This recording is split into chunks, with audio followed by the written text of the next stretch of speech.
Ladies and gentlemen, friends, if you could kindly make your way to your seats. This morning's observance will be starting very shortly. Please, if we could kindly ask you to take your seats. If you could make your way, please, to your seats. This morning there will also be interpretation, so you can use the ear shells if you need to use them to hear in the official languages of the United Nations. Please kindly do make your way to your seats. Thank you.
Good morning, friends, colleagues. We ask you very kindly to please find your seats. If you could kindly find your seats, we are about to begin this morning's observance. There is also interpretation if you would need it this morning. Please make your way to your seats. Thank you.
I kindly ask everyone to take their seats so that we can begin the ceremony.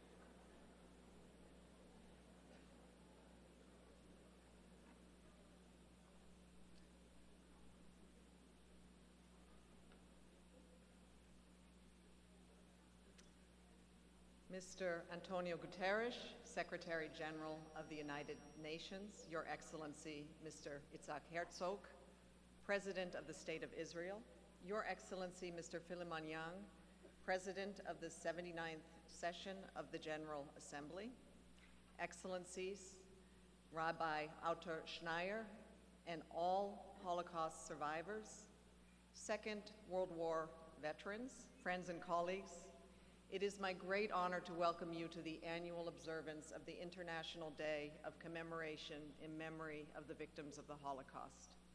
My name is Melissa Fleming, and I am the Under-Secretary General for Global Communications at the United Nations. On behalf of all of you who are here today and all of those who join us virtually from around the world, I express our deep gratitude to the survivors who will address us on this solemn occasion. We wish to acknowledge Ms. Marion Blumenthal-Lazan, child survivor of Bergen-Belsen, who would have shared her testimony with us today, but sadly her husband Nathaniel died yesterday, and we like to send her and her family our sincere condolences. And we acknowledge and appreciate the courage it takes for survivors to share their memories of the Holocaust. Dear guests, today marks 80 years since the liberation of Auschwitz-Birkenau, the largest Nazi death camp. The camp has come to stand as a symbol of the terrible history of the Holocaust, even as we understand that no single camp could contain the scale of the atrocities committed. Today, 80 years later, we commit to never forget those for whom there was no liberation. We remember the 6 million children, women, and men murdered by the Nazis and their racist collaborators simply because they were Jewish. We remember the 500,000 Roma and Sinti and those with disabilities murdered in the name of racism and eugenics. All those persecuted, imprisoned, killed through starvation and inhumane conditions in labor and prison camps. We remember them too. And may I now ask you to join me in a moment of silence and reflection in remembrance of the victims of the Holocaust. And could I kindly ask those who are able to please stand for this moment of silence.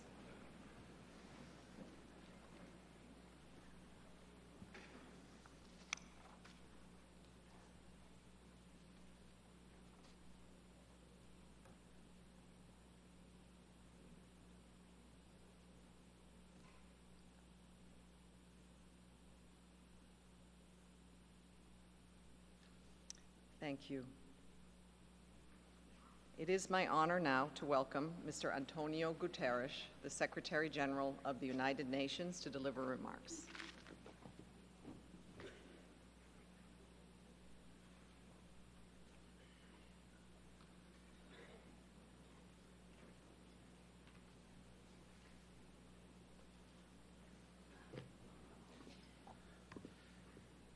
President Itzhak Herzog, Excellencies, dear friends, it is an honor to be here with you. I'm humbled to have Holocaust survivors and their families with us today. And before we begin, I want to acknowledge that more than a year has passed since the appalling 7th of October terror attack by Hamas. We welcome at long last the ceasefire and hostage release deal. The deal offers hope as well as much needed relief. And we will do our utmost to ensure it leads to the release of all hostages. Since the beginning, we have asked for the unconditional and immediate release of all hostages and to a permanent ceasefire in Gaza. Dear friends, every year on this day, we come together to mark the liberation of Auschwitz-Birkenau. We mourn the 6 million Jews murdered by the Nazis and their collaborators as they sought to destroy an entire people.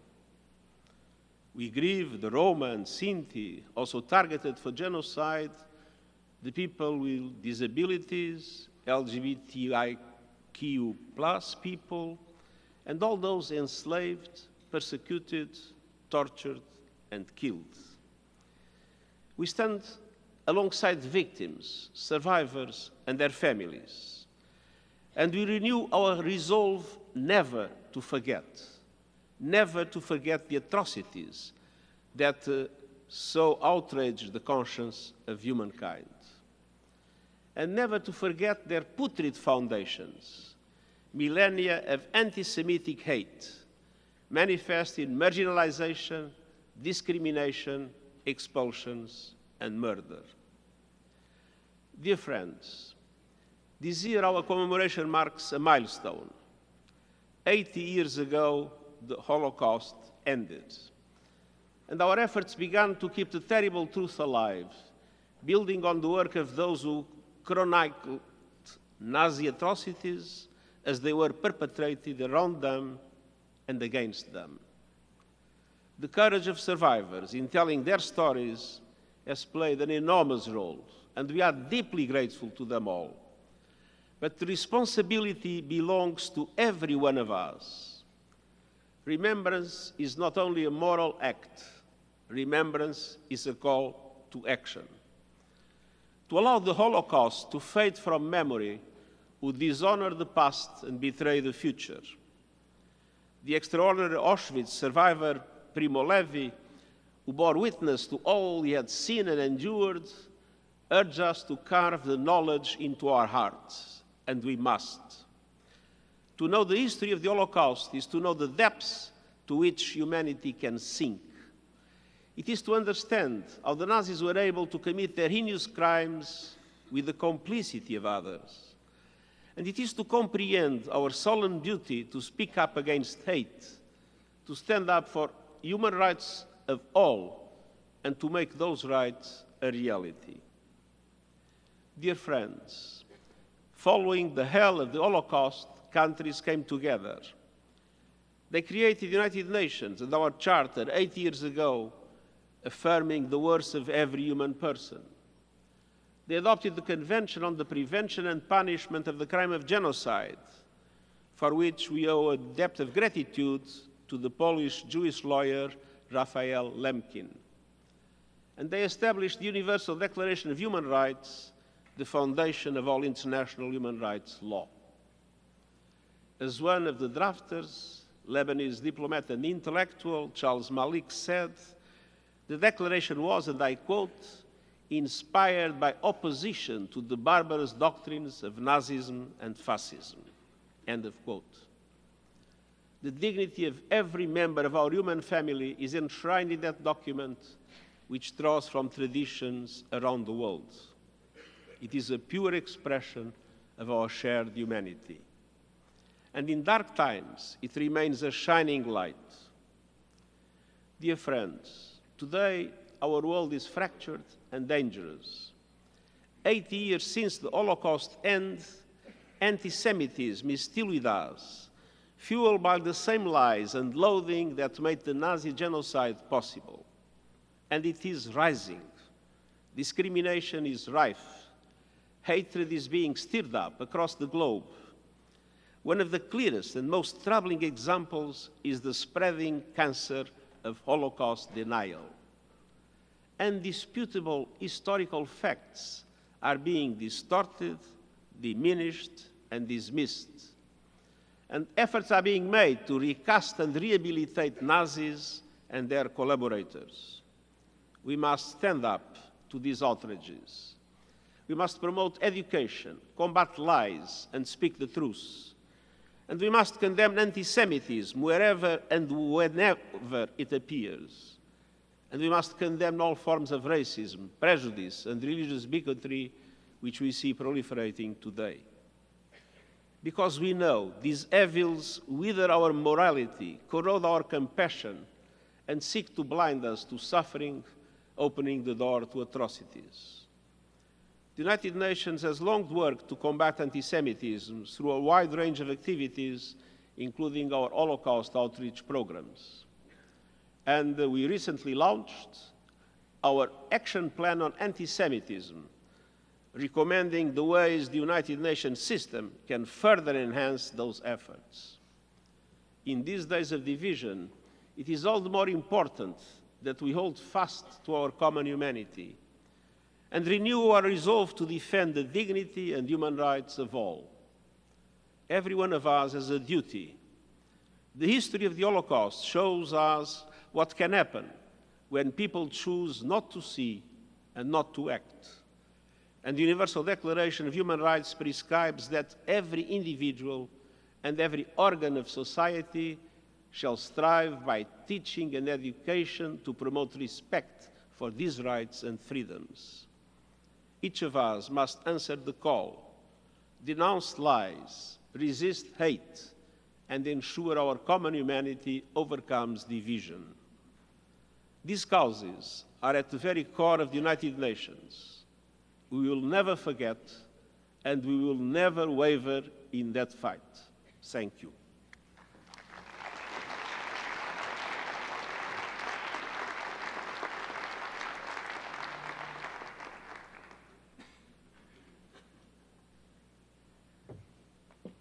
Thank you, Secretary General Guterres. And it is my honor now to invite His Excellency, Mr. Philemon Young, President of the 79th session of the General Assembly, to deliver remarks. Your Excellency.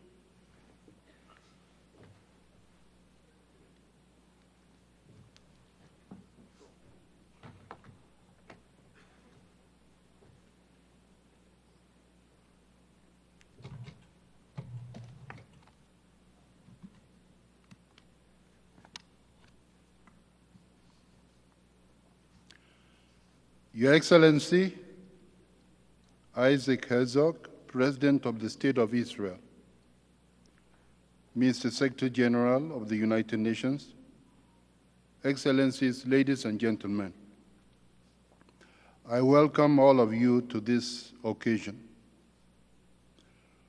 We gather here today on International Holocaust Remembrance Day to solemnly commemorate one of the darkest chapters in human history. This year is particularly significant, marking 80 years since the liberation of Auschwitz-Birkenau, a name etched in our collective memory as a symbol of unimaginable cruelty, brutality that can never be forgotten. It also marks 80 years since the end of the World War, Second World War, and the founding of the United Nations. This organization was created to prevent such atrocities and to build a world where human rights are upheld and all people live with dignity and peace. Today we honor the memory of 6 million Jewish men, women, and children, as well as the Roma, the Sinti, and countless other groups of people who perished in the Holocaust. Some survivors of this atrocity are here with us today. Mr. Dumitru Miklescu, Ms. Marianne Moller, and Ms. Ginger Lane. Their courage in standing before us, even as they confront reminders of the unimaginable brutality they endured, commands our deepest respect. They are living witnesses to the catastrophic consequences of unchecked hatred and barbarism. The preamble of the Universal Declaration of Human Rights, forged in the aftermath of this tragedy, reminds us, and I quote, "Disregard and contempt for human rights have resulted in barbarous acts which have outraged the conscience of mankind," end of quote. Similarly, it was our shared revulsion at the crime of genocide that led to the adoption of the Convention on the Prevention and Punishment of the Crime of Genocide, a solemn commitment by the global community to ensure that such horrors are never repeated. The moral imperative before us is clear. We must build a future where our commitment to human dignity is absolute and uncompromising. Indeed, as President of the General Assembly, I hold the respect for human dignity as one of my core principles. Throughout the 79th session, I remain committed to supporting efforts to build a future grounded in peace, security, justice, and equality for all. Central to this objective is education and vigilance against all forms of prejudice and hate, including anti-Semitism. It is equally our responsibility to guard against historical distortions such as Holocaust denial, to ignore the overwhelming evidence of this brutal chapter in human history, from gas chambers to the testimonies of survivors and even perpetrators, is to risk repeating such atrocities. We must never forget that the Holocaust did not begin in the gas chambers. It began in the minds of human beings, fueled by hate speech, propaganda, and systemic discrimination.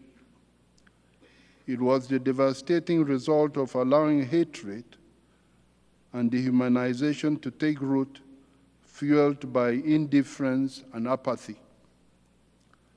It should alarm us deeply that today we are witnessing a resurgence of hate speech, anti-Semitism, xenophobia, and discrimination in all its forms across many parts of the world. Equally alarming is the number of armed conflicts in parts of the world which have been marked by inhuman brutality, massive killings of innocent civilians, including women and children, and an utter disregard for international law, including international humanitarian law.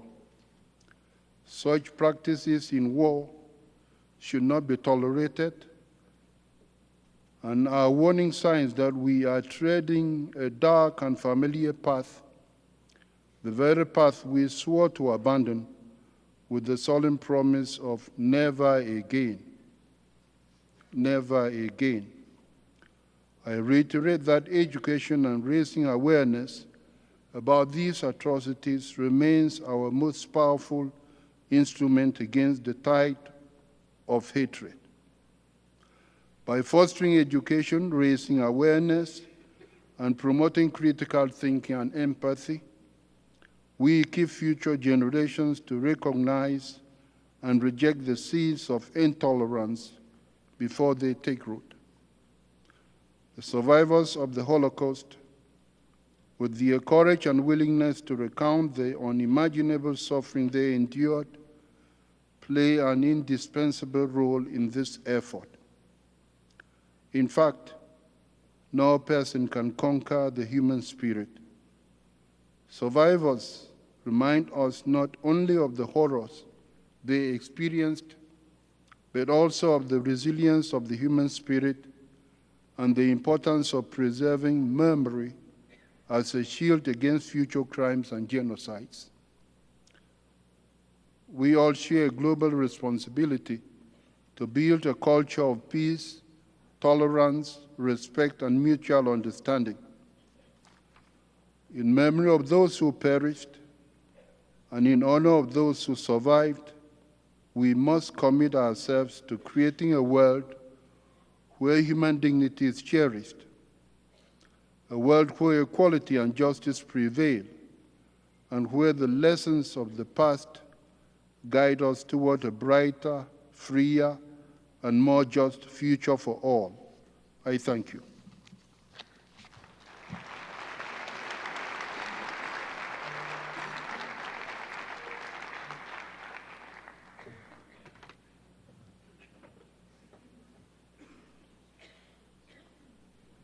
Thank you, Your Excellency, President of the General Assembly. I would now like to invite His Excellency, Mr. Isaac Herzog, President of the State of Israel, to deliver remarks.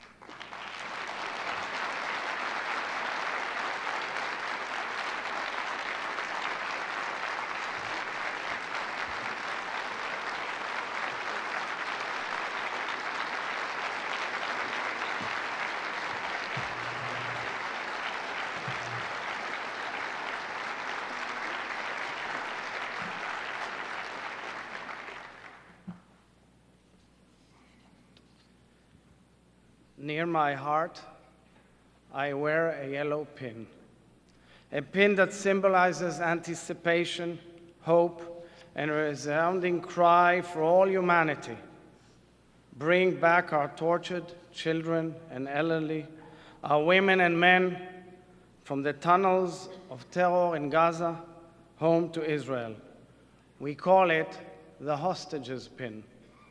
On the massacre of October 7th, 2023, Hamas terrorists attacked our people.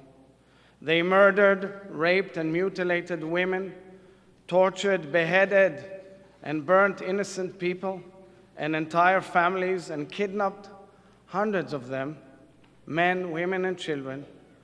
Amongst our sisters and brothers kidnapped was Omer Nutra, an Israeli and American citizen whose fate was unknown for well over a year. Omer's great-grandfather, Yosef Nutra, was a Holocaust survivor and a freedom fighter who survived the Shoah, the Holocaust, carrying just a few coins in his pocket. Louise, Omer's aunt, took her grandfather Yosef's coins and fashioned them into the yellow ribbon hostages symbol, surrounded by barbed wire. The coins that survived humanity's darkest hours became the canvas for creating a pin that symbolizes the story of a nation, a symbol of survival, a symbol of faith, a symbol of hope, a symbol of longing, a symbol of remembrance, a symbol of outcry, the outcry of so many generations calling for justice, for humanity. Omer's parents, Orna and Ronen Nutra, are here with us today.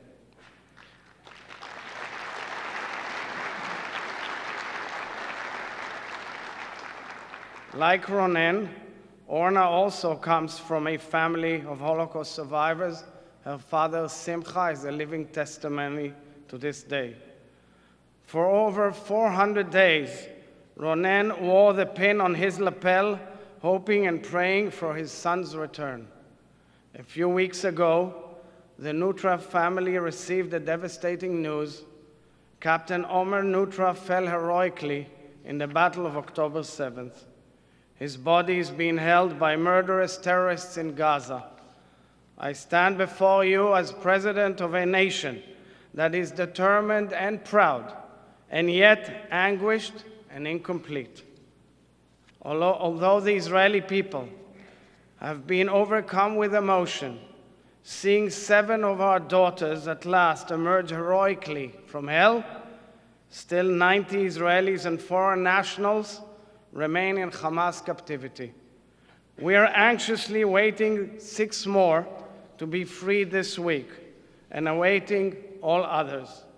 I call on all representatives in this General Assembly, all who consider themselves part of the civilized world, to throw your weight to ensure our hostages return to their homes, every single one of them. Bring them back home now.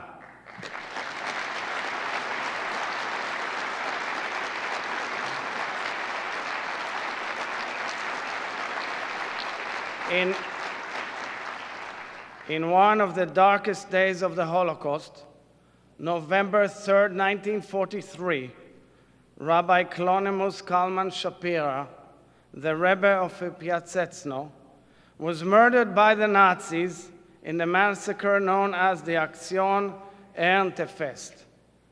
Shortly before his death, the Rebbe composed a special prayer for his people, for our people, the Jews, who were at the hands of the murderers, the Nazis, and their accomplices. Here at the United Nations General Assembly, as President of the Jewish Democratic State of Israel, I wish to recite this prayer for the urgent return of all our sisters and brothers who are held in brutal captivity by murderous terrorists. The hostages are enduring subhuman conditions without essential primary health care, without Red Cross visitations, without any compliance with international law, treaties, or agreements. I will first recite the prayer in our holy language, our people's language in Hebrew, followed by English. ריבונו של עולם, האזינה לכל בחיינו ולענקת ליבנו.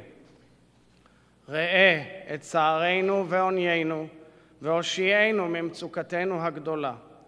קרובי נפשנו, נשים וילדים, אבות ואימהות, אחים ואחיות, ושאר אחינו בני ישראל, נעקרו מתוכנו, הם לוקחו בשבי, ועקבותיהם לא נודעו.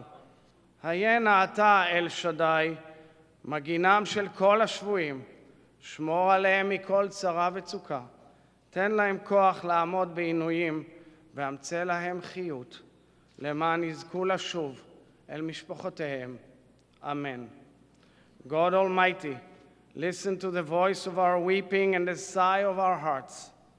Our loved ones, women and children, fathers and mothers, brothers and sisters, have been torn from our midst. Be you, Almighty God, the guardian of all the captives. Protect them from all trouble and distress. Give them strength to endure torment and grant them life, so they may merit return to their families. Amen. Dearest Holocaust survivors, United Nations Secretary General Mr. Antonio Guterres, thank you for this meaningful invitation. President of this session of the General Assembly, His Excellency Mr. Philemon Young, Permanent Representative of Israel to the United Nations, His Excellency Mr. Dani Danon, and distinguished permanent representatives, ladies and gentlemen. Precisely 80 years ago today, on January 27, 1945, the gates of hell opened, collapsed. Auschwitz, the largest and most vicious death factory in human history, was liberated by the Soviet Union Red Army. In many other death camps, the horror continued for months until they were liberated by the Allied forces, the Red Army, the American Army, the British Army, and the heroic armies of many other nations. 6 million Jews, 1/3 of the Jewish people at the time, were systematically slaughtered by the Nazis and their collaborators. It was history's most monstrous, sadistic, premeditated, and meticulously executed mass murder. Murder in gas chambers, in crematoriums, in ghettos, in death valleys, in death marches, in death camps, in the darkest, most abhorrent chapter in human history. Shmuel Gogol was born in Poland in 1924. After arriving at the Warsaw orphanage run by the great Polish Jewish educator Janusz Korczak, Shmuel was given a small harmonica as a gift. When he was taken to Auschwitz, he took the harmonica with him, but it was confiscated immediately upon arrival. When Shmuel discovered that another prisoner had a harmonica, he gave up his bread rations to hold the instrument once again. And so, in the heart of darkness, between the cracks of fear and despair, the melody of an orphaned Jewish child's soul burst out, a melody that would not allow hope to fade. One day, a Nazi guard heard the melody of the harmonica. He ordered Shmuel to participate in the Auschwitz Death Orchestra, to play music while Jews were marched to their horrific death in the gas chambers. When my cousins marched to their death in front of me, Gogol recounted, I closed my eyes and said, enough, I cannot look anymore. There in those moments he vowed, if he survived, he would dedicate his life to teaching music to children.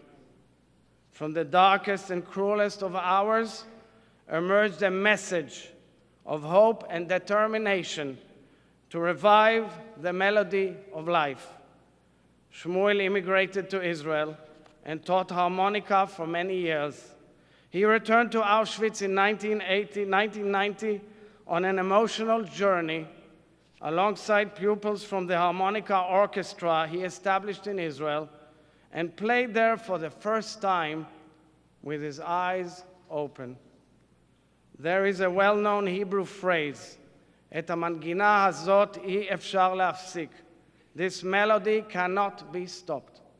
The wail of the harmonica, the melody Gogol played in the Holocaust, became the melody of Jewish rebirth and survival. The sound of horror, grief, and death became, through the courage of many, including the survivors of the Holocaust, sounds of building, of life, of faith, of hope, the sounds of the State of Israel. Sounds of eyes wide open of a nation rising from dust and devastation, a nation continuing to live with all its beauty and strength, the nation of Israel. Tragically, in November 2023, just a few weeks after the October 7th massacre, Shmuel Gogol's great-grandson, IDF Captain Asaf Mastel, fell in a heroic battle in the Gaza Strip. He died defending Israeli citizens of all faiths and beliefs and fighting against terror in its darkest and most barbaric form. The story of heroism, the story of fighting to live, of justice and humanity, of the eternity of the Jewish people, carries on from generation to generation. Ladies and gentlemen, the Holocaust was the single most catastrophic disaster in the history of our people and the history of all humanity. Yet, from this unthinkable wreckage emerged a voice resounding throughout the family of nations, a voice calling for repair, healing, and building together, a voice that led to the founding of the United Nations and the international courts and to the establishment of the State of Israel, an act supported by the family of nations, an act of historical justice. I am privileged that a relative of mine took part in these foundational processes. Sir Hirsch Lauterpacht, the uncle of my mother Ora, was a proud Jew whose family perished in the Holocaust. He served on the team that prosecuted the Nuremberg trials against Nazi leaders and officials who plotted and executed the greatest genocide in the history of humankind, the genocide of the Jewish people, the Shoah. Professor Lauterpacht helped establish the International Court of Justice, later serving on its bench as a judge. The man who saw with his very own eyes in the Nuremberg courtroom the cruelest of human beings, the Nazis who annihilated his family and sought to erase his people, this man was also the one who first formulated the legal definition of crimes against humanity. He did so out of deep faith and hope that the international institutions will forever be committed to preventing these heinous crimes from ever happening again to the Jewish people or any other people, and committed to delivering justice for the sake of all humanity. However, this moral and ethical lighthouse has been eroded time and time again. I recall such a moral lapse in November of 1975 when the United Nations General Assembly despicably declared the Jewish people's national movement, Zionism, a form of racism. I recall how 50 years ago, right here at this very podium, stood my late father, Chaim Herzog, as Israel's ambassador to the United Nations. He would later become the 6th president of Israel. My father served as a British officer in World War II, liberating and rescuing Jews from Nazi death camps, including Bergen-Belsen. He stood here on the memorial night of Kristallnacht, in which Nazi stormtroopers attacked Jewish communities, burned 1,500 synagogues, murdered and jailed thousands of Jews throughout the Nazis' Third Reich. As he delivered his monumental speech advocating for the entire Jewish people, my father tore up UN Resolution 3379, calling out the hatred, ignorance, and lies that enabled such a disgrace.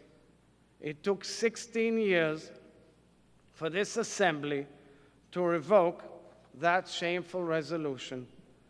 Today, we find ourselves yet again at a dangerous crossroads in the history of this institution.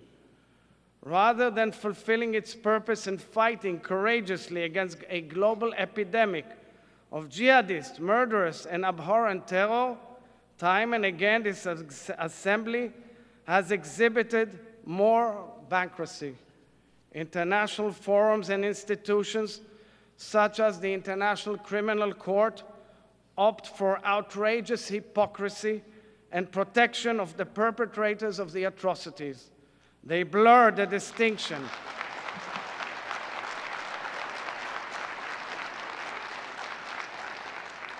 They blur the distinction between good and evil, creating a distorted symmetry between the victim and the murderous monster.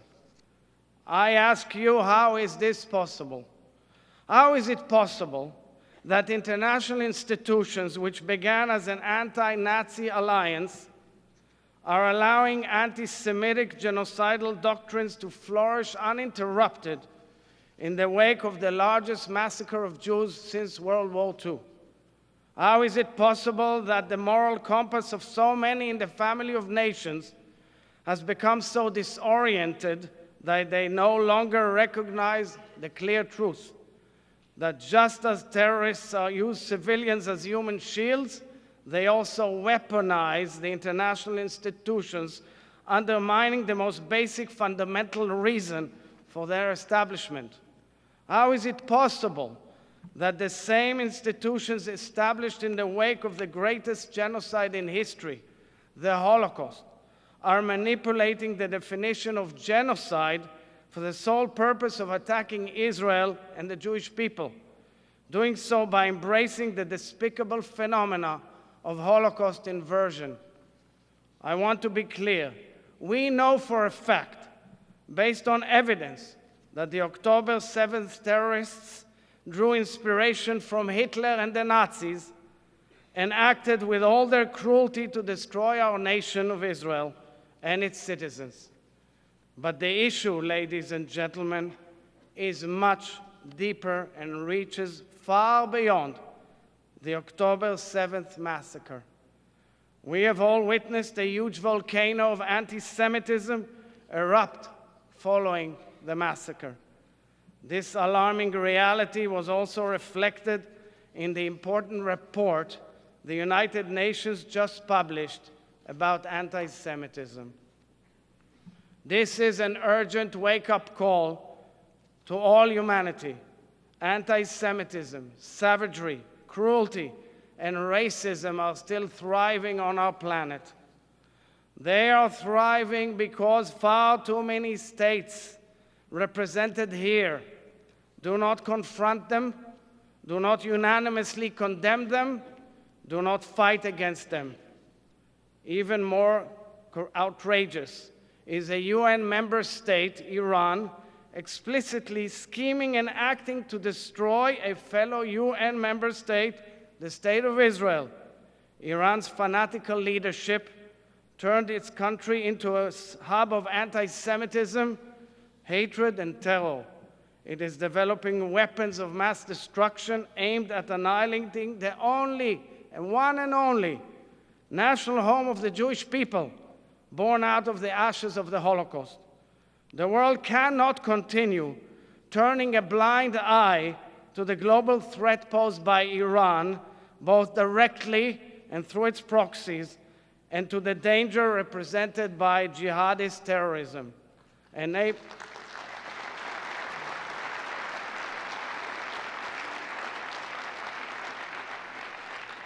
Enabling realization of these threats signals to past generations that we failed to learn the lessons of history, and signals to future generations that our battles will soon become theirs.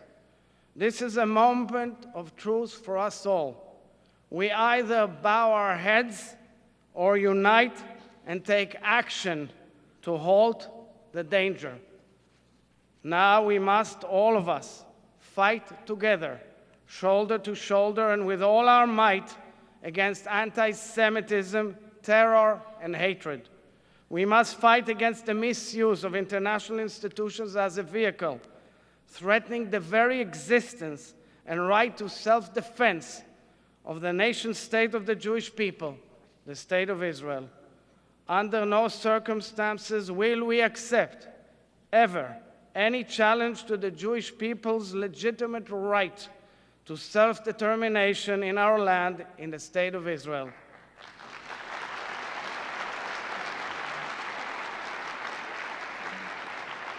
It is time to acknowledge challenging our right to exist is not diplomacy, it is plain anti-Semitism. 80 years after the Holocaust, I stand here with deep faith and hope. Our nation rose from the flames of the crematorium, not to live forever by the sword, but to build, to repair, to add light, to heal. We have stood strong against our enemies' assaults, and we have always done so, and we do so today, in full compliance with international law and humanitarian norms. And no less important, we have forged alliances and peace treaties that have transformed the Middle East, and I pray for the day we will achieve peace with more and more nations in our region, and that all peoples of the Middle East, Israelis, Palestinians, and all others will live peacefully side by side.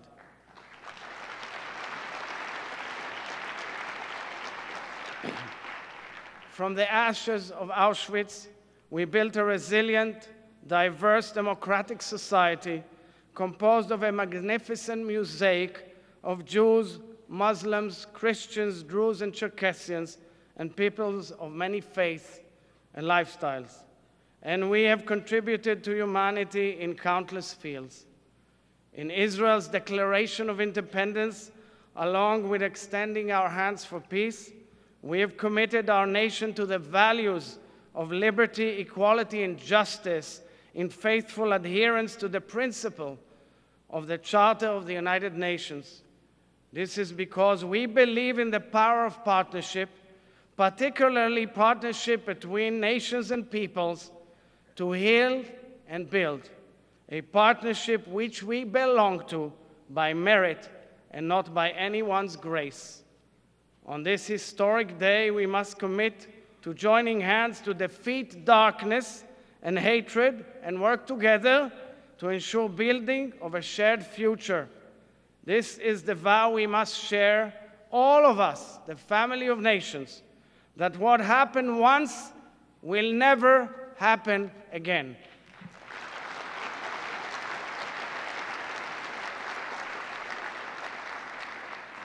Ladies and gentlemen, 94-year-old Eva Arben defeated death 3 times. As a child in the Theresienstadt ghetto, as a young girl who marched in the horrific death march in Auschwitz, and this year as a citizen of Israel, under a barrage of thousands of rockets from Gaza to Israel on her city, Ashkelon. This terror attack took her back 80 years, but Eva refused to leave her home. As she said to me just a few days ago, articulating profound words of faith, and I quote, "If I knew that tomorrow was the end of the world, I would plant a tree today. I would plant it with tears, but I would plant it and plant a tree." In the spirit of Eva, in the spirit of all heroic Holocaust survivors, including those who are with us today, we will remember the past, hold onto life, and never give up. We will continue planting tree after tree, today and tomorrow, trees of life, of future, of hope. Trees that symbolize fervent faith in the human spirit, triumphing over darkness in spite of it all. I know the journey may be long, but I'm full of hope. Hope about us, about our partnership, and about the days yet to come. May the memory of our sisters and brothers murdered in the Holocaust be blessed and engraved upon the heart of all humanity for eternity. Am Israel Chai.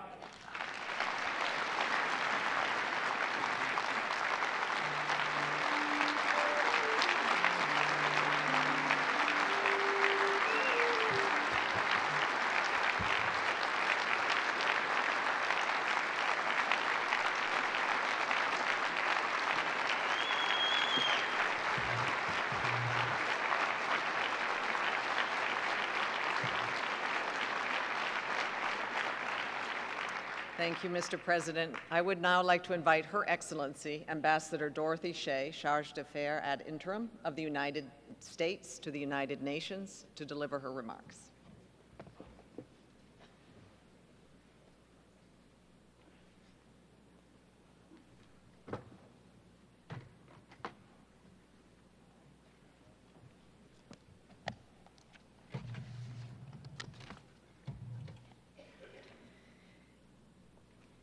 Thank you to all the survivors and family members present today, including Ms. Ginger Lane, Mr. Dumitru Muklescu, and Ms. Marianne Muller.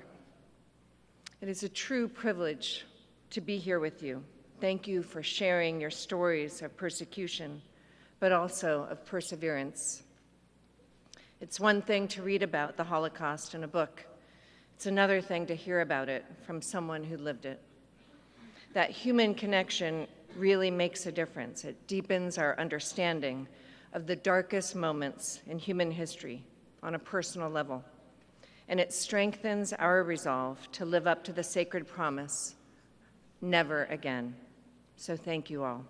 I also want to thank Secretary General Guterres, President Yang, Undersecretary Fleming, and all of those esteemed representatives and guests who are with us today to commemorate International Holocaust Remembrance Day.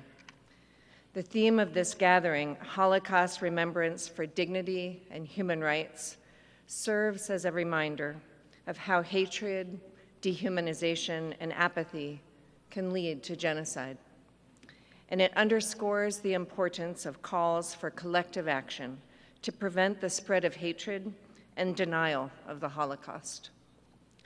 2025, as we have heard, marks the 80th anniversary of the end of World War II and the liberation of the Nazi concentration and death camps that were some of the main sites of the genocide of 6 million Jews, known as the Holocaust.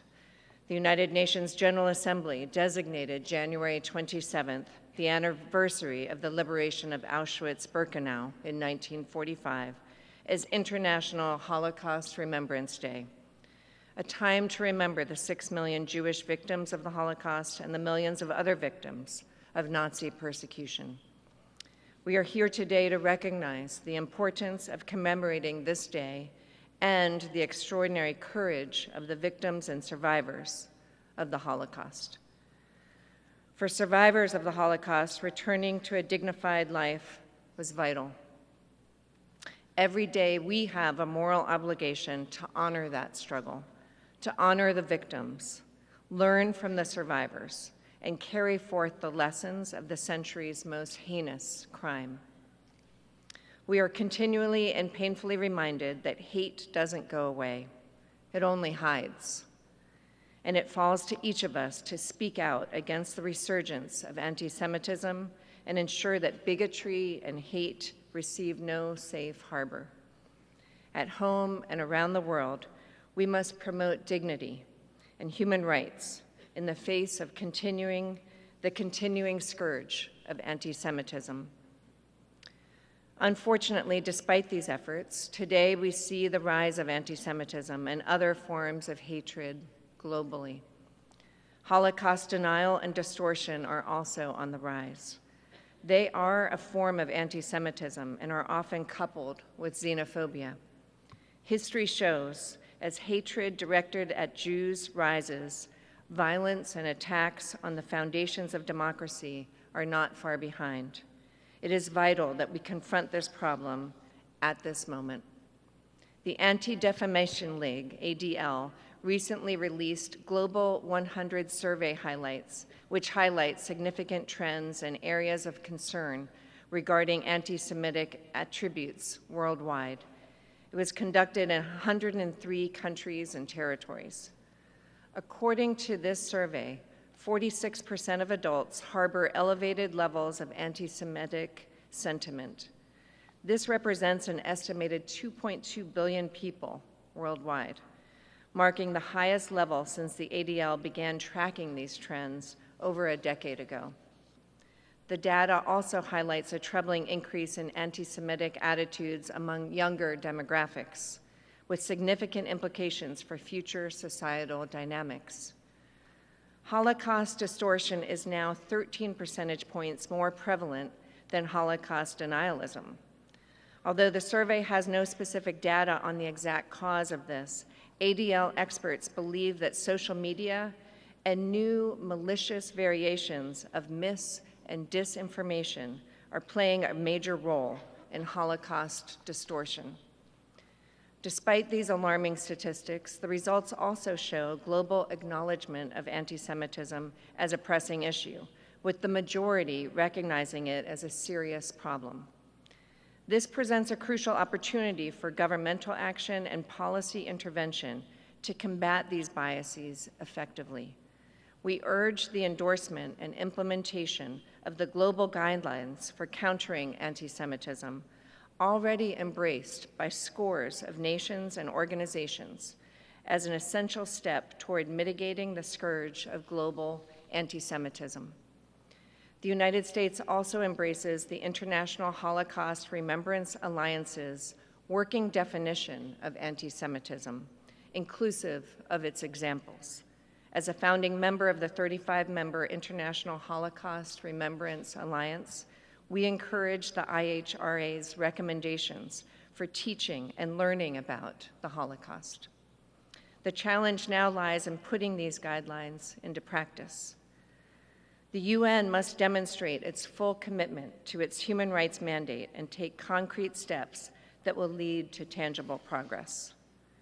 Together, we can make a difference. Together, we can stamp out hate. Atrocities like the Holocaust don't just happen. They are allowed to happen. It is up to us to stop them. Never again. I thank you.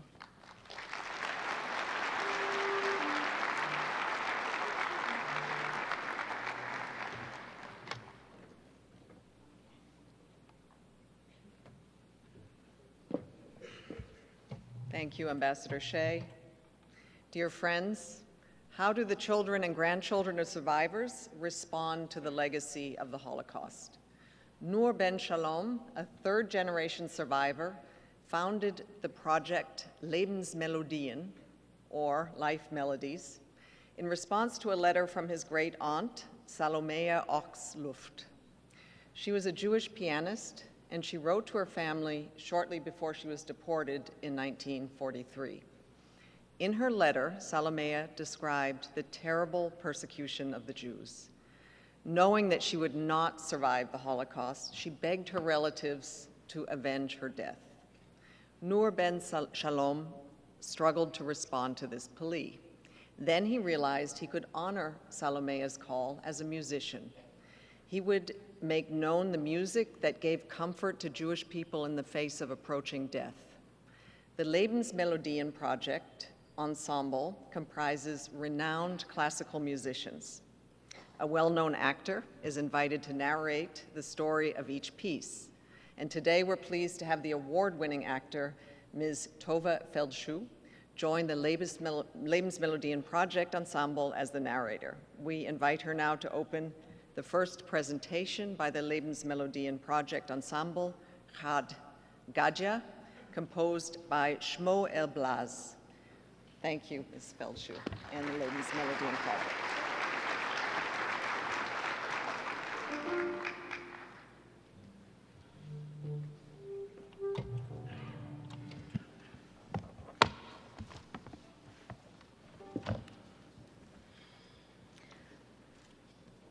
Chad Gadya, composed by Shmuel Blas.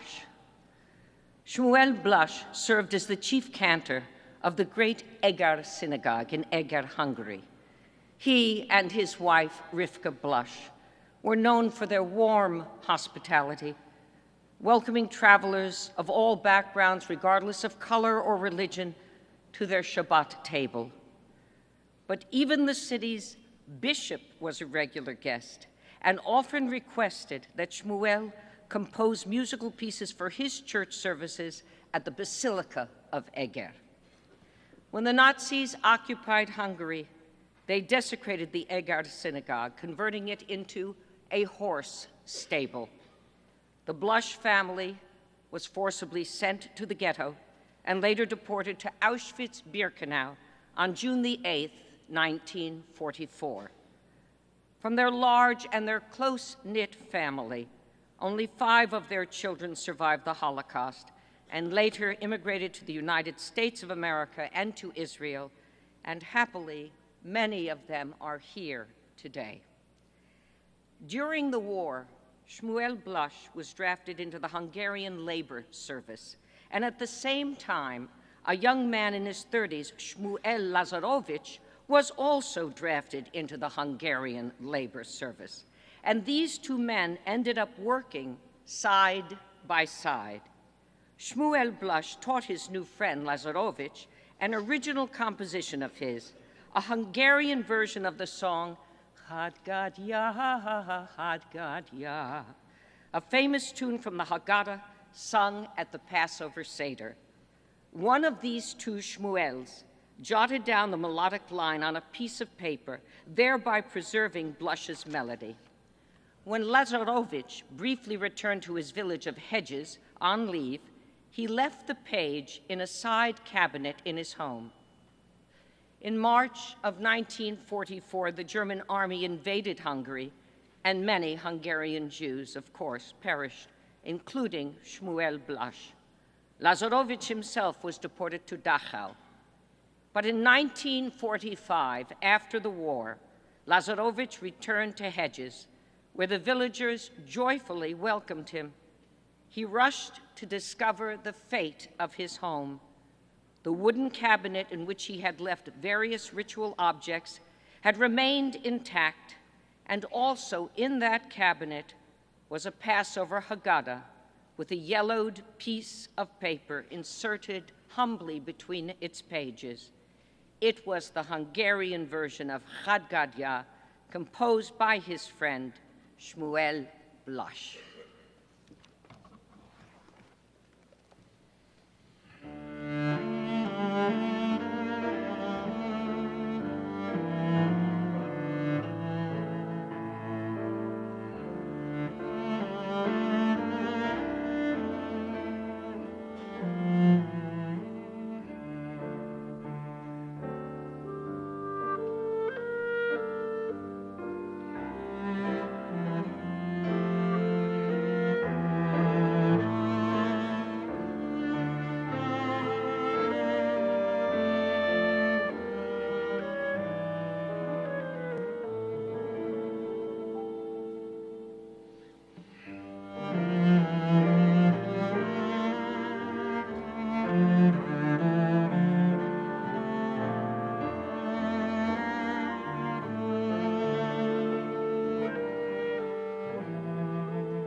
Thank you, Ms. Felchu. And the Lebensmelodien Project Ensemble, that was beautiful. We acknowledge also the family of Shmuel Elblas, who are with us today.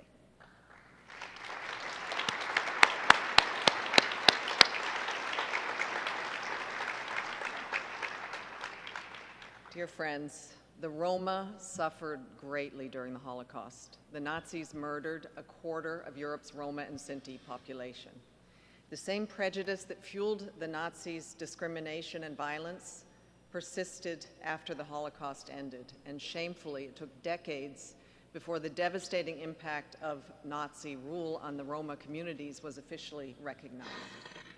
Denial and distortion of historical facts continues.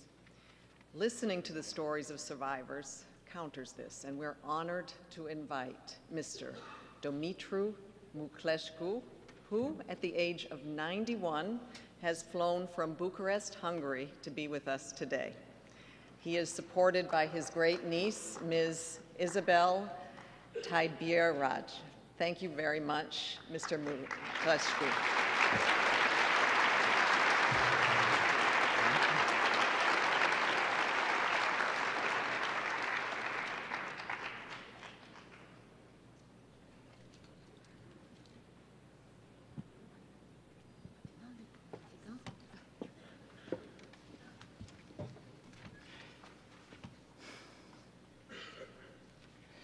Dashtidak makan.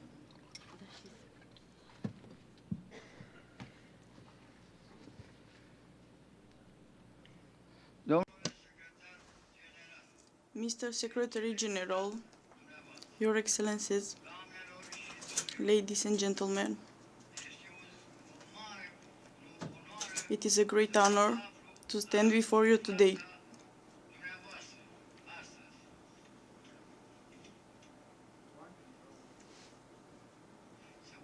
To speak here at the United Nations is something I never imagined I would do. I'm here not just for myself,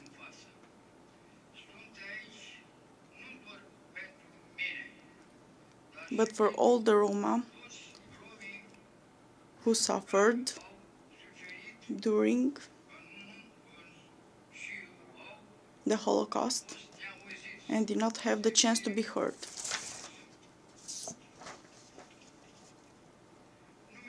My name is Dumitru Mucleșcu.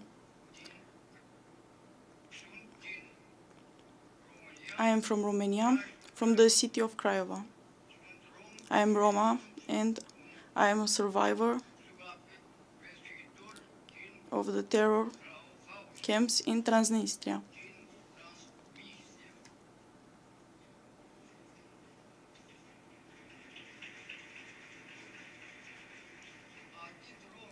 Both Roma and Jews were deported to Transnistria between 1942 and 1944. Even today, in Romania, people are unaware of this history. Instead of saying the genocide in Transnistria, they refer it to as the deportation in Transnistria. I want to be clear. What we experienced was a genocide, persecution, mass murder, and injustice, simply because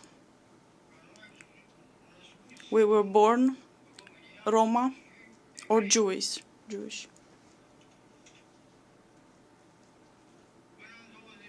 Up to 5,000 Roma were deported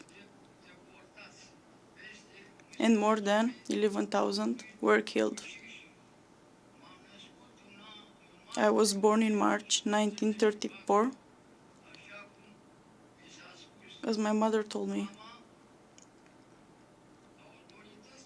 The authorities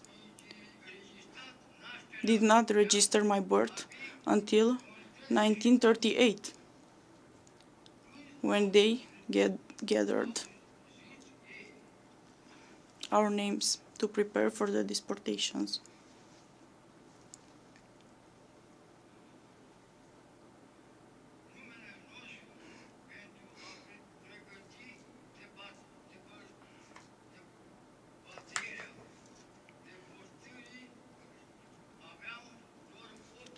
I was only 8 years old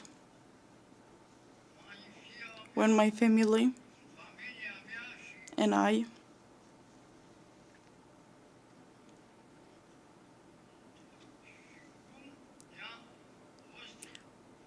were forced into trains to Transnistria.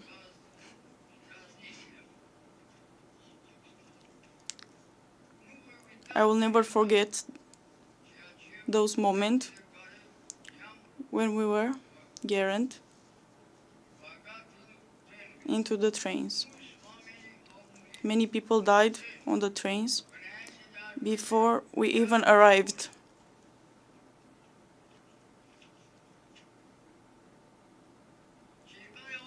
Those who reached the concentration camps suffered even more. Forced labor, starvation, disease, and constant terror, typhus. We were sent to camps like Tiraspol, Koronica, and Odessa.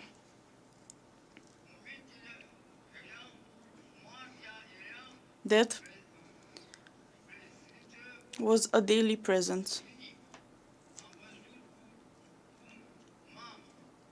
I saw my mother, my sister, and 2 of my brothers die.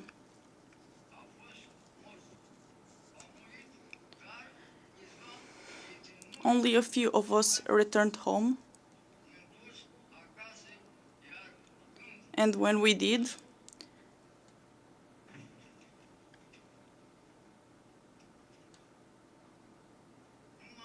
we had nothing left.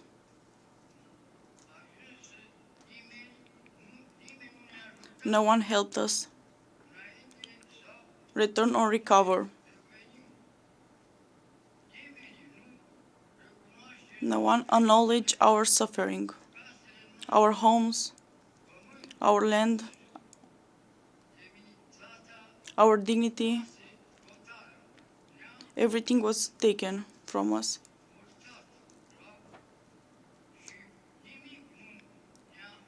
And nothing was given back. For decades, we suffered. Under communism, we were not recognized as Holocaust survivors.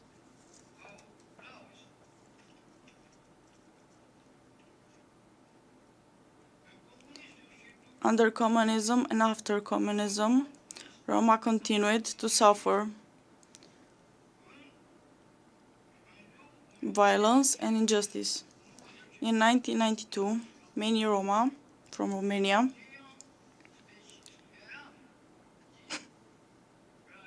especially from Craiova, hoped for some hope in Germany. When we arrived there, we encountered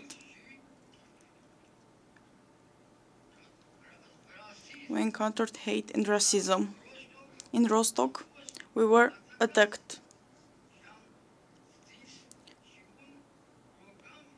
We even lived through a pogrom. Many of us were survivors from Transnistria. The German government did not offer us protection. Instead, it deported us back to Romania. Today, I stand before you as a Holocaust survivor, but also as a witness to the ongoing suffering of my people. Many Roma communities still face poverty, racism,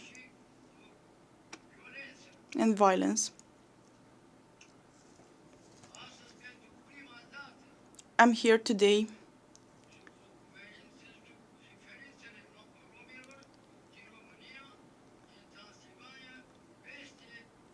because the suffering of every Roma was very important.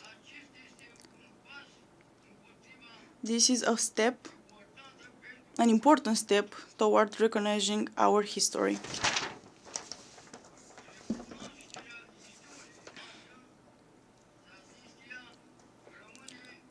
Transnistria remains a forgotten chapter of Holocaust history.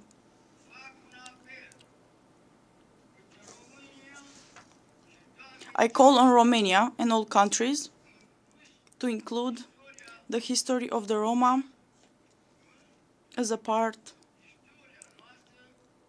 of our common national history in national museums. Allow me to say to all the young people listening to my story, I ask you to learn about your history.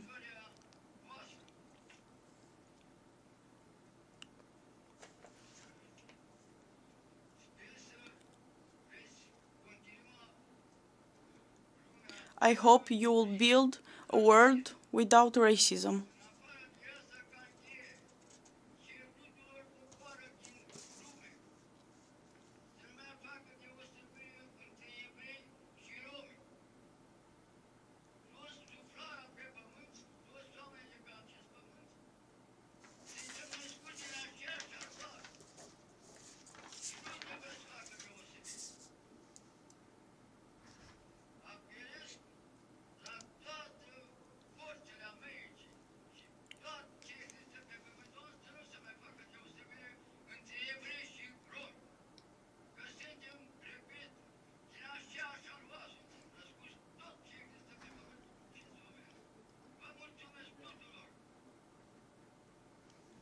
Thank you all.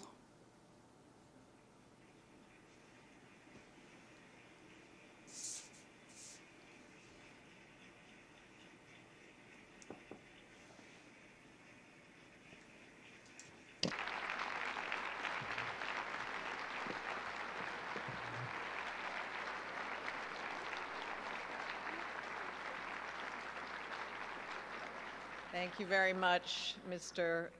Muklescu.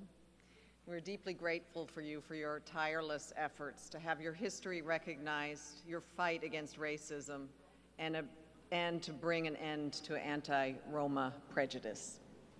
It is now my honor to invite Ms. Marianne Muller to address us. Ms. Muller has flown from Israel to be with us, and she is supported by her daughters, Nicolette Muller Chuya and Ms. Karen Muller-Boimel, and her sons, Mr. Adir Miller and Mr. Jonathan Miller. Thank you very much, Ms. Miller, for your courage and strength, and to continue sharing your story.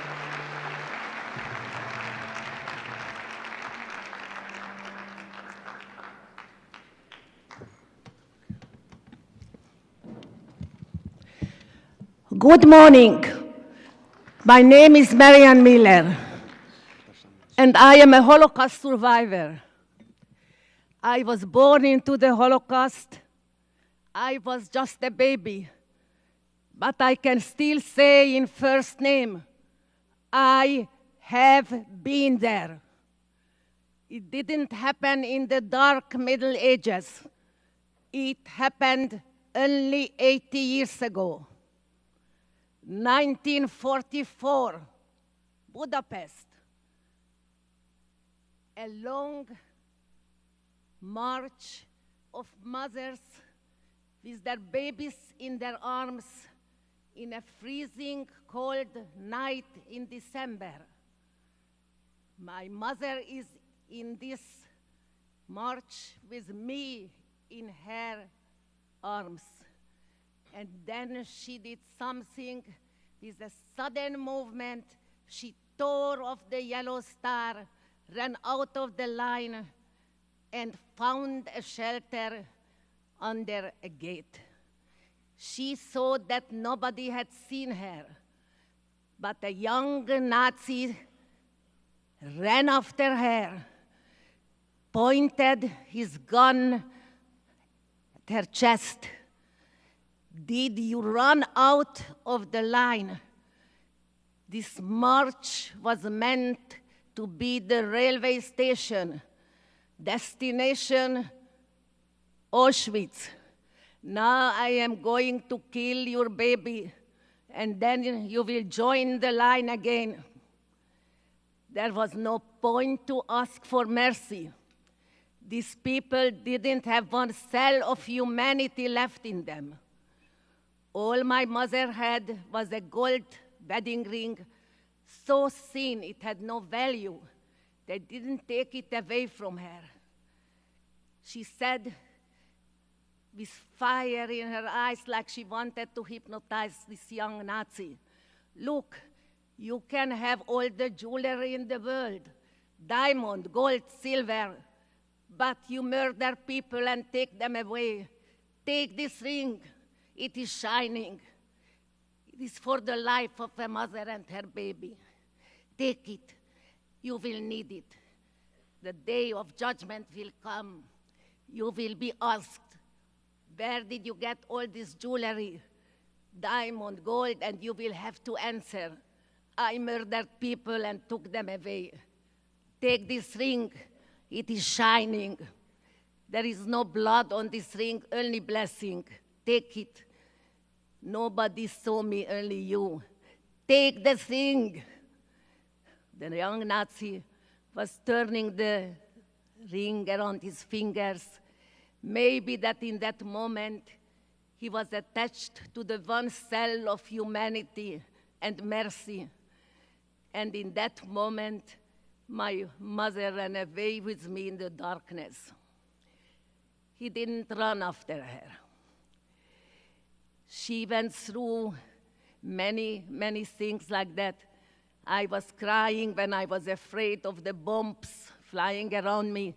And then she told me, don't be afraid of bombs. Bombs have soul. They don't kill children. And in these days, it was true. Bombs had more soul than human beings.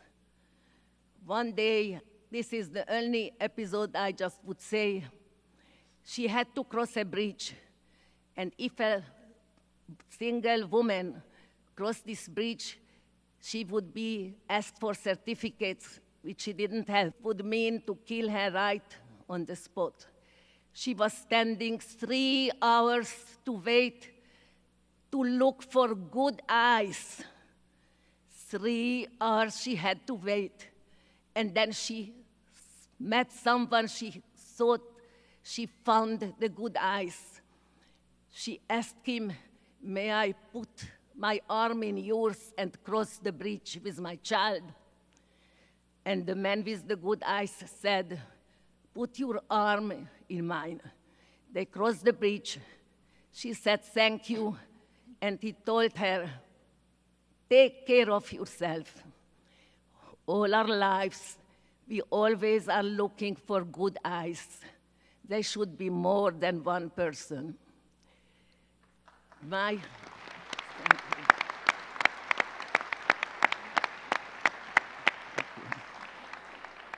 father was in the famous, most horrible camp, hunger camp. It's called Bergen-Belsen. People were starved to death just because that they were Jewish. He got one slice of bread for a week like everybody else. He was a sportsman. He was a fencing champion. So he had the physical and mental power and discipline to cut the one slice of bread to 7 cubes. He ate 1 cube every day, washed himself in the snow and the frozen ice just to stay alive. On Liberation Day, he weighed 36 kilo. This is the weight of a child. Most of my family, my mother's sister, my father's only sister, my little nephew, little cousin, 13 years old, that if he had lived, he would have been a worldwide known poet, were all shot into the Danube. My mother always said, the Danube, everybody says so nice and blue. For me, it is red. From the blood of my sister. I lost my husband 2 months ago. He was also a holiday victim. He was born in Czechoslovakia. He and his parents were taken to the camp of Theresienstadt. He was there from the age of 4 till the age of 8. His father was taken to Auschwitz. His baby brother was born there.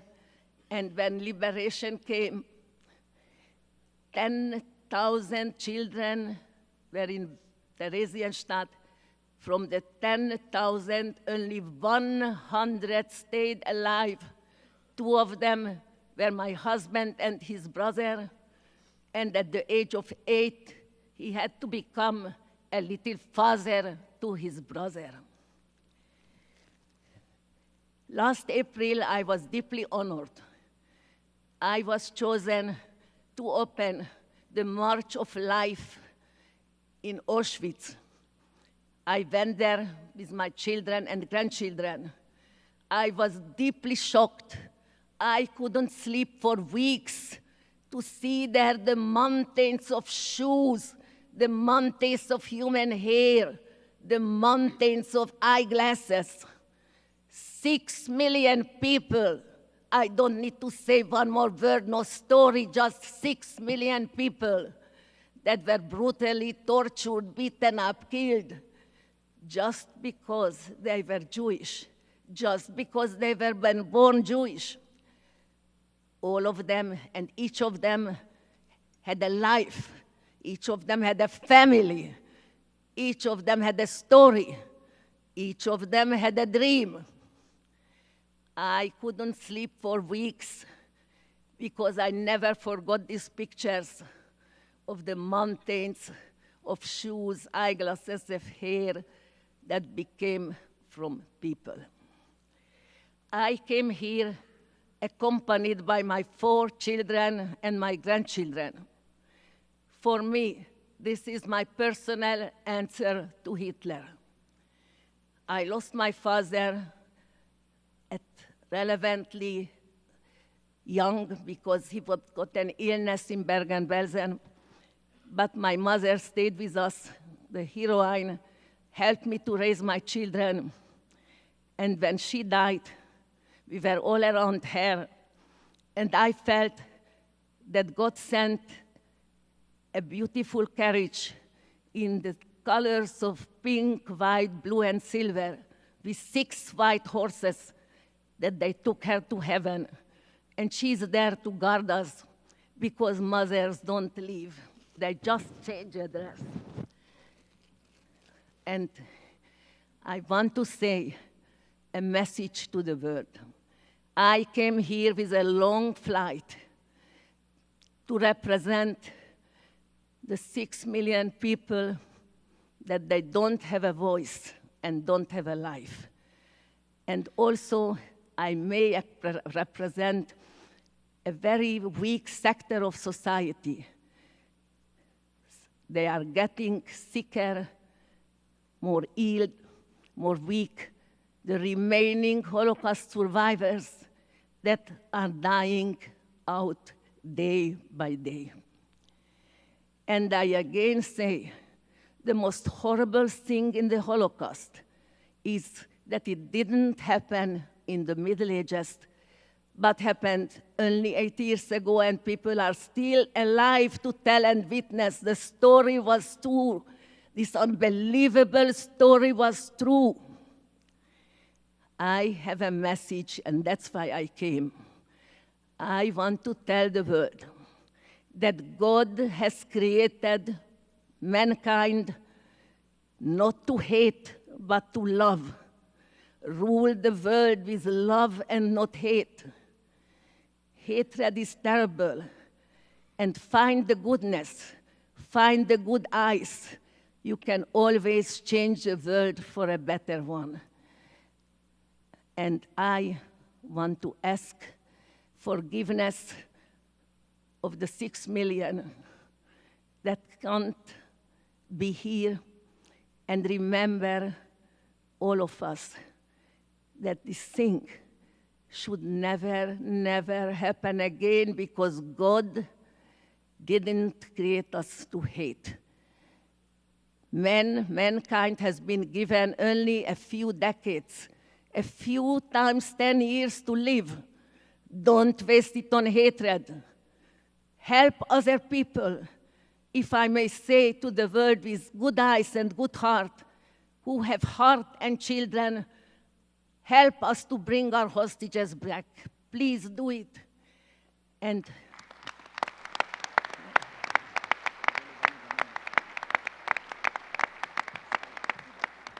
I want to thank from the bottom of my heart, from my deepest thanks, to the ambassador to the United States, our ambassador, Mr. Danny Danon, that made all the efforts of my being here possible today.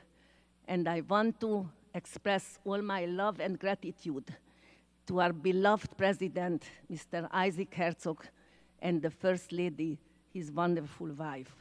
And may I say a personal note.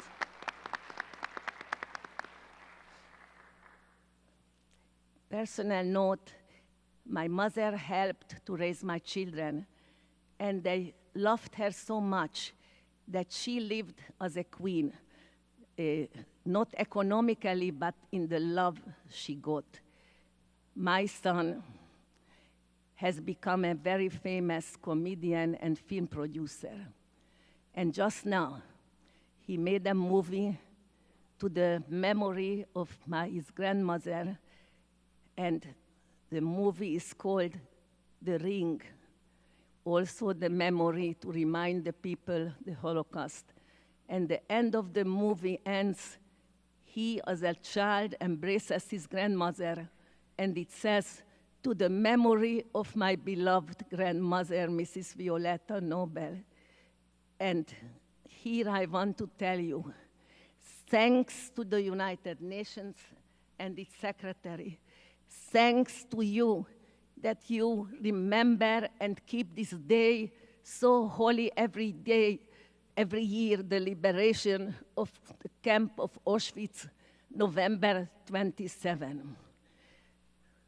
Thank you so much to be here and to listen to me.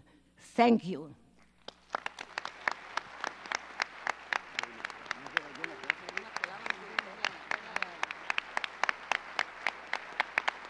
Thank you.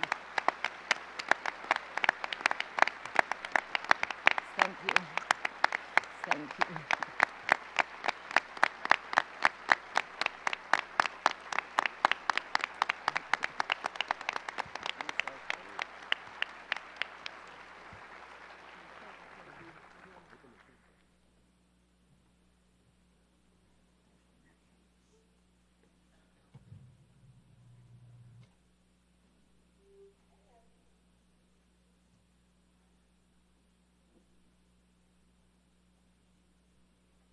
Thank you very much, Ms. Mueller, for your courage and your strength and for that most moving personal account of your story.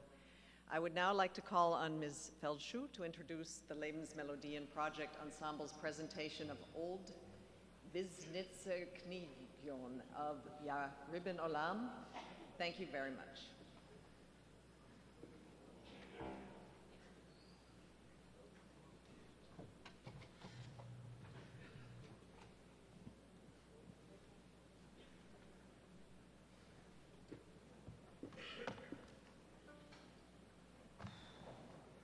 Mr. Mialesko and Ms. Mueller, you pierce our hearts. God bless you. Whew, Mamma mia. Old Wisnitzer ol Viznitzer Nigun Ya Rabon Olam. Nisan Yust. I'm going to wait. Let me wait till she's seated.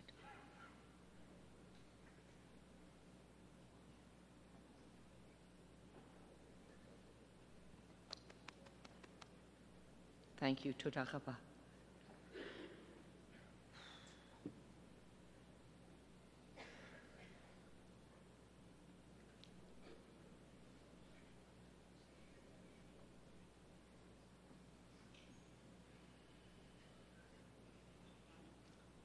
Good. Nisan Yust was born in 1876 in the town of Zhikov, Poland. He had a fine singing voice and would lead the Sabbath and the Jewish holiday prayers in the town's synagogue. The story is told that a Hasidic rabbi of Vizhnitz, he was Ukrainian, Rabbi Yisrael Hager, on a visit to Zhikov, heard Yust in the synagogue, and he was extremely impressed by him, to the point that Rabbi Hagar invited Yust to move to his synagogue in Transylvania. Yust did, and he quickly became the head cantor in that synagogue. As such, Yust began to write his own liturgical compositions. So moving were his pieces that Jews from other towns would come especially to hear the nigunim sung at that synagogue. With the Nazi occupation of Hungary, Nisan Yust, like all the Jews of his town, was interred in a ghetto, and in 1944 was deported to Auschwitz-Birkenau, where he was murdered. According to survivors, however, the nigunim of the ghetto were sung in that camp, lighting up the Jewish soul, if only for a moment, in the midst of all the unspeakable horror.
you for that stirring piece.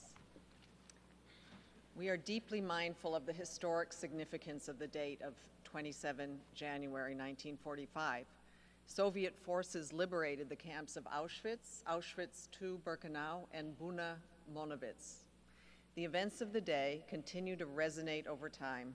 Marking this significant date, we invite His Excellency Ambassador Vasily Nebenzia, permanent representative of the Russian Federation, to deliver brief remarks.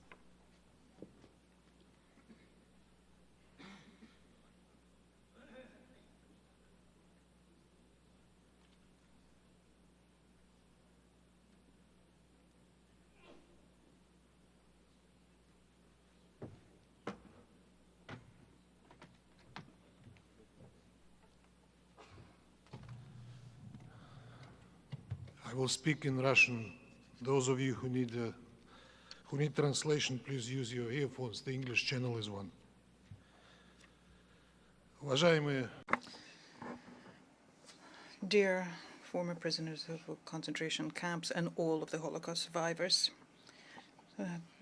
President of the State of Israel, Secretary General, President of the General Assembly, colleagues, ladies and gentlemen.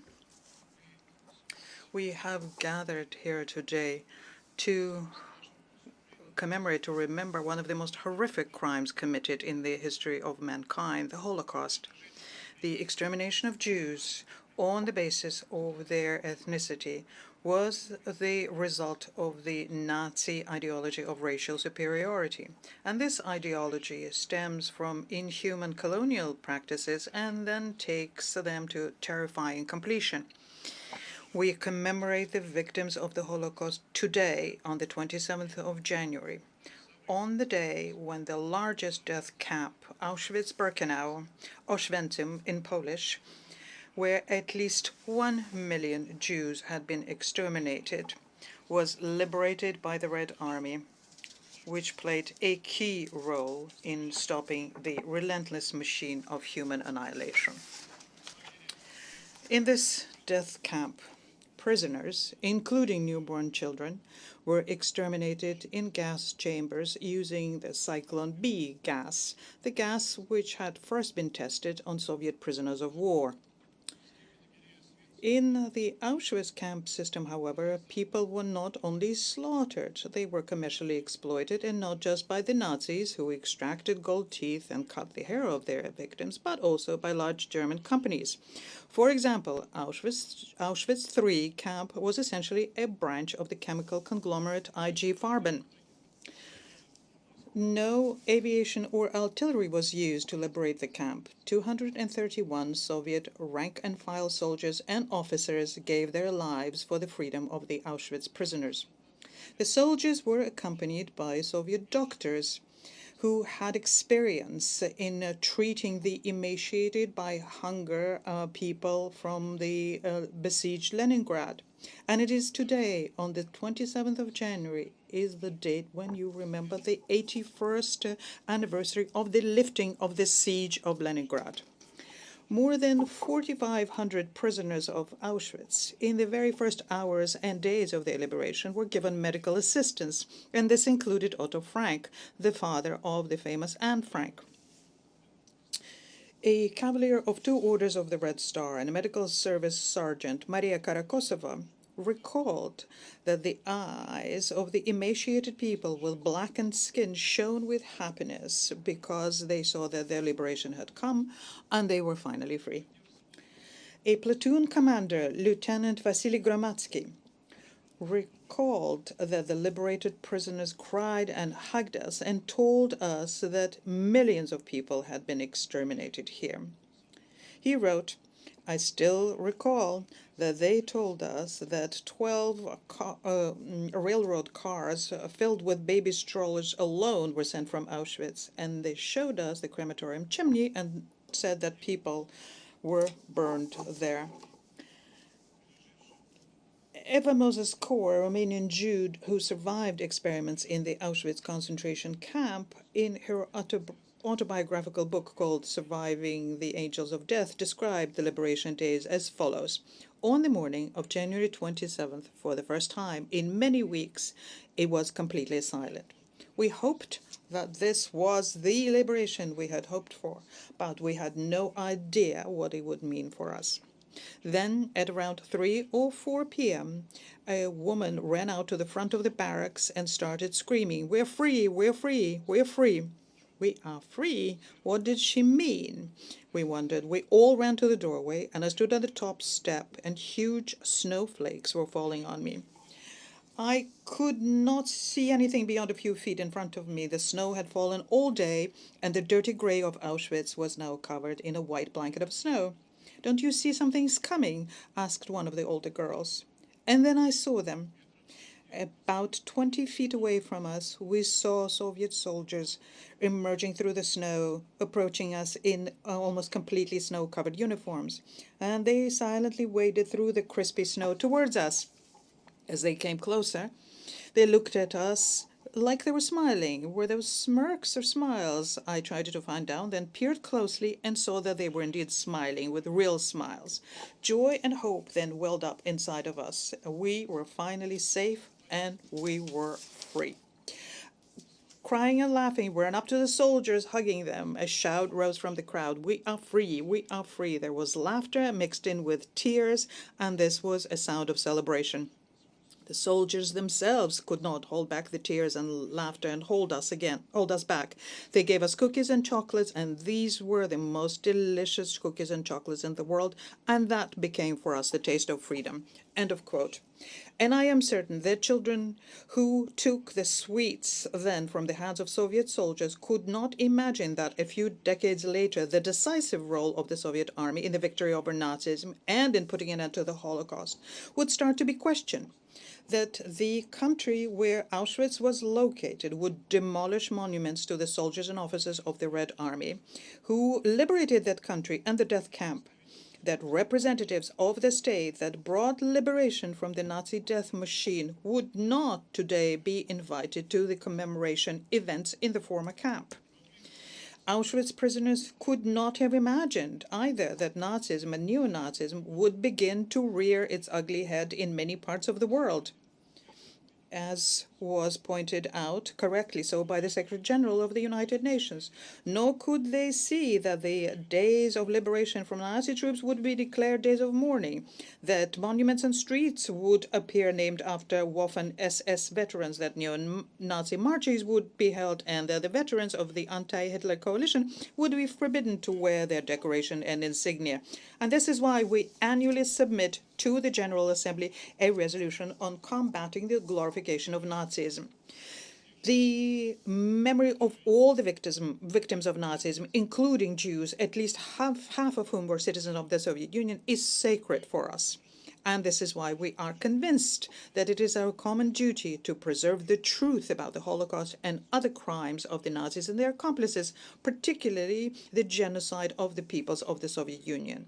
This morning, we sent a letter to the Secretary General of the United Nations, which we requested be circulated as a document of the United Nations General Assembly and Security Council. In the attachment to this letter, one can find an extensive compilation of evidence of recent acts of glorification of Nazis and their accomplices. We must not forget that without the great victory of 1945, there would be neither the United Nations nor the world as we know it. It was the countries of the anti-Hitler coalition that took up the name of the United Nations, and no one has the right to consign this fact to oblivion. I thank you.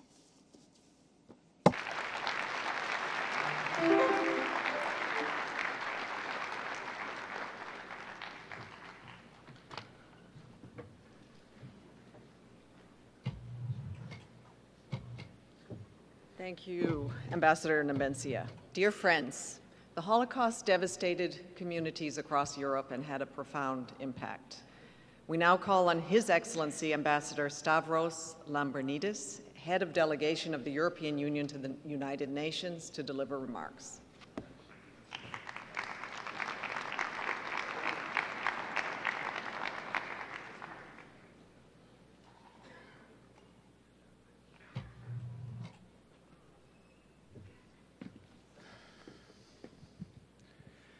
Excellencies, ladies and gentlemen, dear friends, I stand here before you as the ambassador of the European Union that rose from the ashes of the Second World War and of the biggest human rights violation in recent history, the Holocaust.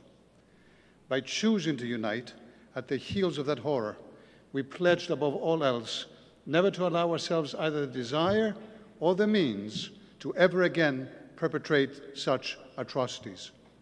In memory of the victims, we joined forces to make such moral and material self-destruction unthinkable in Europe or anywhere else in the world. To turn an unprecedented labor of hate into a labor of love.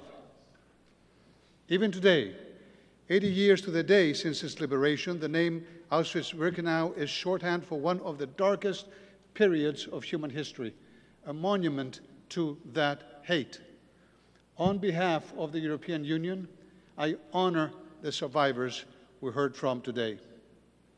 You are our connection with all the lives, the loves, the dreams interrupted there, of all those whose bodies may have perished in the Holocaust, but whose memory is everlasting.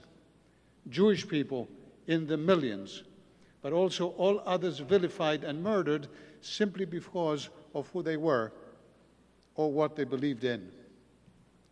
Friends, as wartime memories fade and first-hand testimony becomes ever more precious, we are all called upon to be guardians of that memory.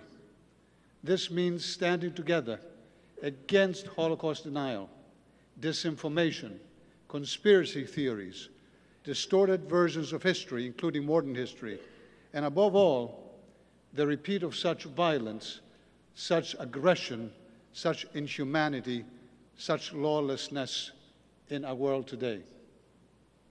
It also means working every day to keep fighting anti-Semitism and all other types of insidious discrimination in our own societies and around the world.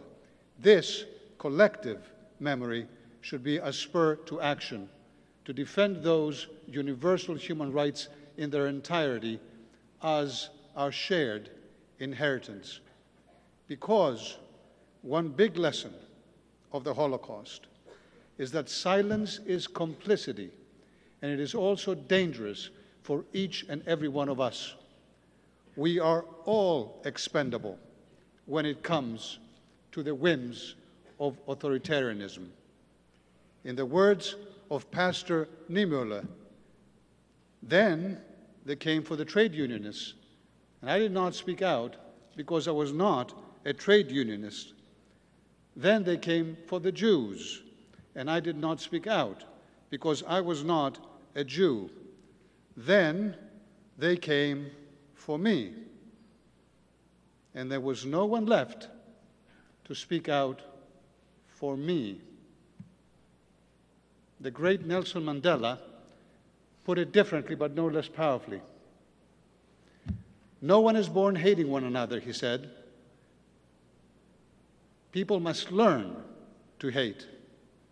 And if they can learn to hate, then they can be taught to love. We are proud to be here with you today to keep this memory alive. And let us hope that commemorations like this one can teach us day by day more and more how to love. Or, as Ms. Mueller put it, maybe teach us how to recognize and maybe to become ourselves those kind eyes. Thank you.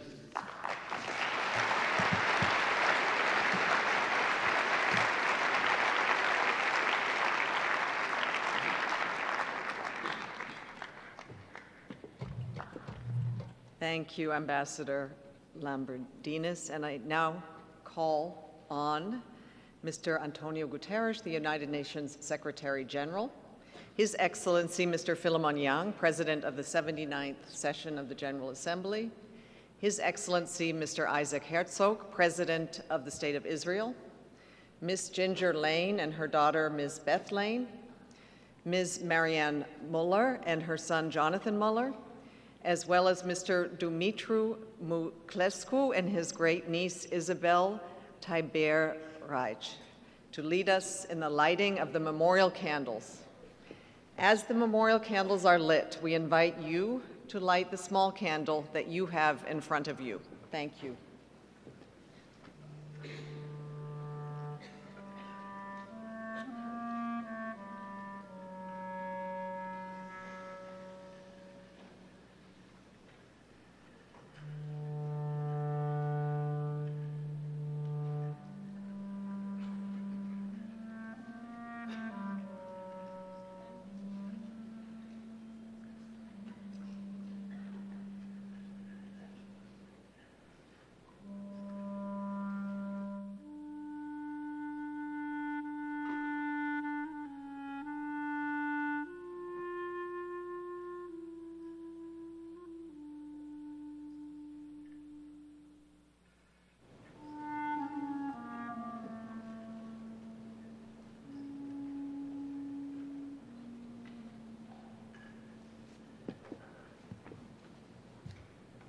Thank you.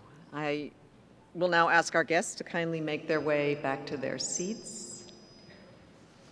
And while you're doing that, I would like to welcome Cantor Eric S. Freeman from the Yeshiva University, who will recite the memorial prayers. And I ask all of you who can to please stand and rise. Thank you.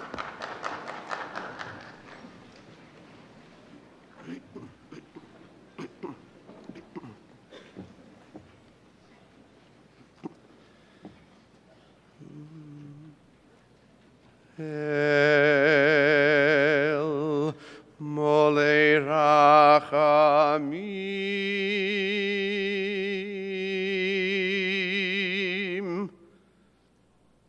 Shochein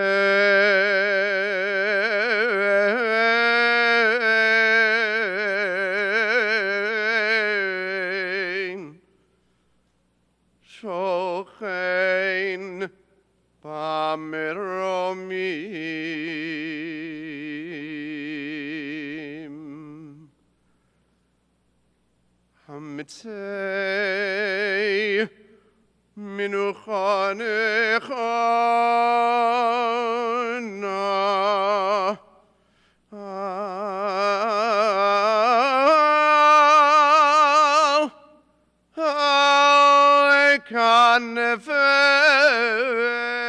Al-Kanefei Al-Kanefei Ashechina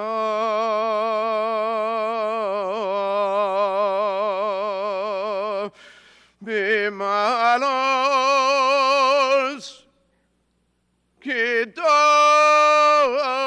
Kedoshim Uteharim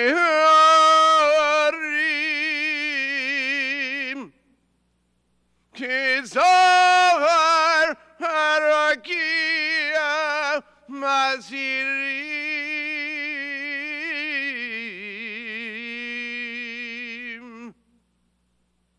Lenishmos Sheishes Millionei Yehudim Chalelei HaShoah b'Europa Acheinu Yachiuseinu Anashim Nashim v'taf Shehomsu V'shenergu V'shenishchatu V'shenitbiu V'shenechneku V'shenisrafu chayim Al Kiddushas Hashem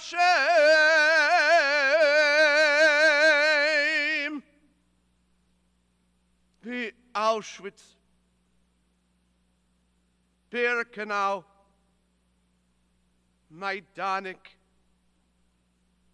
Treblinka, Sobibor, Ufshar, Machanos Amoves, Machanos Harikuz, Veagetos Beropa, Al Yedei Atzarim, Hanatzim, Biozrehem, Pavur, Pavur,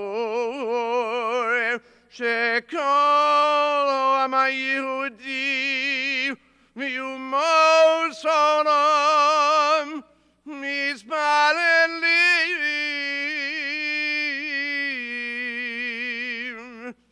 Lilui, Nishmoseihem, Began Eden, Tei Menuchasom, Lochein Balarachamim, Yastireim, Besezerkin of the Olamim, Bitzror Achayim, Es Nishmoseihem, Adonai, Hu Nachalosom, V'yonuchu v'shalom al mishkevoseihem. V'nomar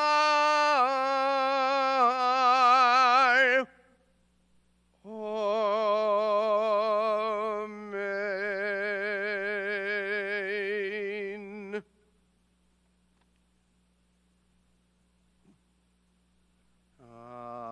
Ani mamin, ani mamin, ani mamin, be'emunah shelema, b'vias HaMoshiach, Bevias HaMoshiach, Ani Ma'amin, V'af Halepi, She'ismamea, Im Kol Zeh Hachakelo, Im Kol Zeh Achakelo, B'chol Yom Sheyavo.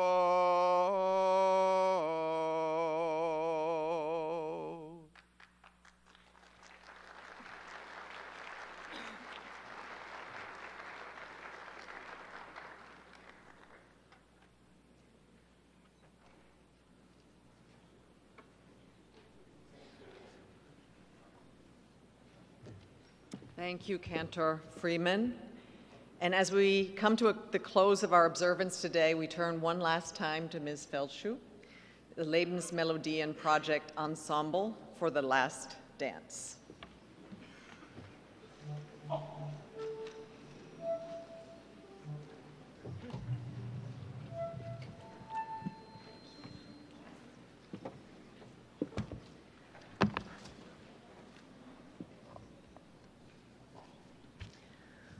The Last Dance by Shmuel Borenstein.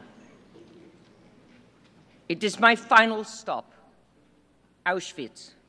Here, there are no more options. Here, all stratagems end. Here, the reckoning begins. Here, all is taken away. And here, I stand in an open field, robbed, despoiled, degraded, with nothing left in this world. May the earth of Auschwitz open and swallow me alive, I pray in my heart. And with a sudden gust, a storm erupts deep inside my soul, jolting me out of my torpor, and I begin to dance. I dance naked. I dance from within my shame. I dance silently. Only my legs are lifted. My hands, they stretch. They stretch toward the heavens. My eyes are closed, but in my mind, an inner flame is kindled. Believe me, this is not some made-up story. It was a dance that may have gone unnoticed in the mad chaos of Auschwitz. It was a dance of someone who had nothing left and was therefore completely filled with the passion of sublime communion with the divine. I cry out as if terrified by the sound of my own voice, so then I suddenly go silent, and with wide and blazing eyes that look like embers bursting into flame beneath the mounds of ash, I realize it is my eyes that give away my secret, that I, Shmuel, I am the dancer.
Thank you very much, Nur Ben Shalom, the Lebensmelodien Ensemble, Ms. Feldschuh, for bringing back to life and into memory the voices and the sounds that the Nazis sought to silence forever.